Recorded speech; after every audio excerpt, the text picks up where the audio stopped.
Prezados irmãos e irmãs, louvado seja nosso Senhor Jesus Cristo. Para sempre seja louvado a nossa Mãe Maria Santíssima. Este trecho do capítulo 30 de Isaías fala do perdão. Depois de ameaças, de castigos, o Senhor agora vai consolar o povo. Ele se comoverá à voz do clamor de seu povo. Logo que ouvir, atenderá. Vai indicar ao povo qual é o caminho, para que não se desvie para a direita nem para a esquerda. Todos poderão vê-lo e os ouvidos poderão ouvir a palavra de aviso, de advertência. Naquele dia haverá abundância de chuva, de frutos da terra, e o rebanho pastará em vastas pastagens. Haverá arroios de água corrente. Tudo isso porque o Senhor vai curar a ferida de seu povo e sarar a lesão de sua chaga. É uma promessa de misericórdia. O Senhor não se apartará de ti. O Evangelho apresenta Jesus como pastor que se compadece do povo como ovelha sem pastor. O povo estava cansado, abatido. Jesus, compadecido, diz aos seus discípulos: a messe, ou seja, a plantação na época da colheita, é grande. Há muito trabalho para ser feito, colher, porque não há muito tempo para colher. Depois de algum tempo, perde-se a colheita. A messe é grande, os trabalhadores são poucos. O que fazer então? Esta é uma das vezes em que Jesus nos ensina a rezar pedindo, e pedindo algo particular. Pedir o quê? Pedir ao Senhor da messe, ao dono da plantação, que envie operários, que envie trabalhadores para a colheita, porque a messe é grande, mas os trabalhadores são poucos. Jesus poderia dizer simplesmente: ide trabalhai, e é verdade. Mas ele pediu, além disso, que nós rezássemos pedindo mais trabalhadores, de modo que a abundância de pessoas que vêm nos ajudar vai depender das nossas orações. Os discípulos, que são 12, são enviados como um prolongamento da missão de Jesus. O que Jesus faz é o que os discípulos vão fazer, e as limitações que Jesus se impõe são aquelas que ele vai impor aos discípulos provisoriamente. Por ora, Jesus não vai se dirigir aos samaritanos, aos gentios.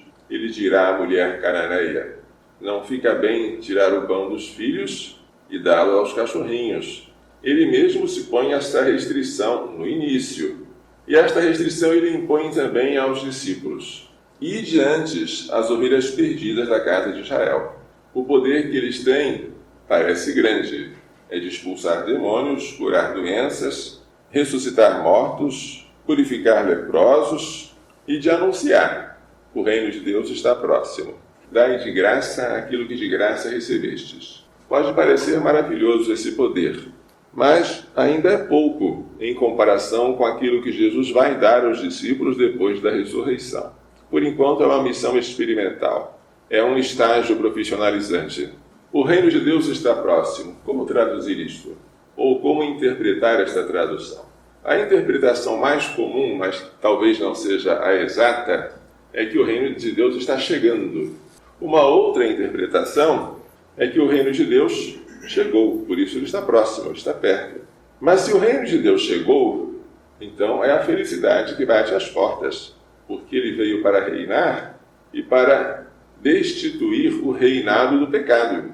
Se ele veio para reinar, o que nós devemos fazer? Devemos fazer uma reviravolta chamada conversão. Devemos deixar aquilo que nós praticávamos para praticar a vontade de Deus. Esta conversão é uma coisa de 180 graus. Significa, em vez de procurar o dinheiro, entender que bem-aventurados são os pobres. Em vez de buscar o gozo, entender que são felizes os que choram. Em vez de querer vingar-se do inimigo, perdoar 70 vezes 7 vezes. Em vez de repudiar o cônjuge, entender que aquilo que Deus uniu, o homem não pode separar. Em vez de buscar conforto, acompanhar aquele que não tem onde reclinar a cabeça. Em vez de encher-se de si mesmo, renunciar a si mesmo, tomar a sua cruz e carregá-la atrás dele. Tudo isso é um giro tão grande que se chama conversão. A conversão é necessária para poder acolher o reino de Deus, a fim de que ele produza em nós tudo aquilo que ele deseja. Por ora, os discípulos estão operando maravilhas, sobretudo materiais. Até mesmo a ressurreição dos mortos é uma maravilha material. No futuro, e o futuro já chegou, os discípulos vão operar maravilhas sobrenaturais. No futuro, que agora é presente, os discípulos dele vão poder, pasmem, perdoar pecados, coisa que os anjos não podem.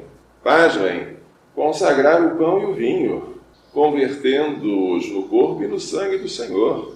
Pasmem, tornar presente sobre o altar o sacrifício de Cristo, oferecido cruentamente por nós no Calvário. São coisas que assombram os anjos, mas são prometidas para os tempos messiânicos, que são os nossos.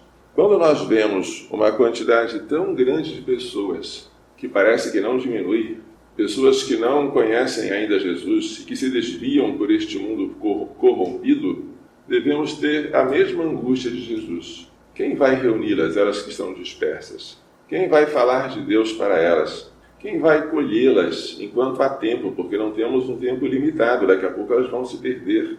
Tomara que nós possamos compartilhar a mesma angústia do Senhor. Tomara que nós sejamos dóceis ao que Ele disse: rogai, pedi, orai.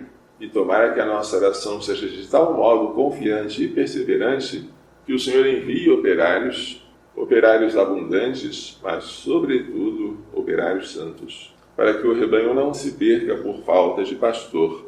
Que Maria Santíssima, Mãe da Igreja, nos faça entender e pôr em prática as lições desta liturgia. Louvado seja nosso Senhor Jesus Cristo. Para sempre seja louvado a nossa Mãe Maria Santíssima.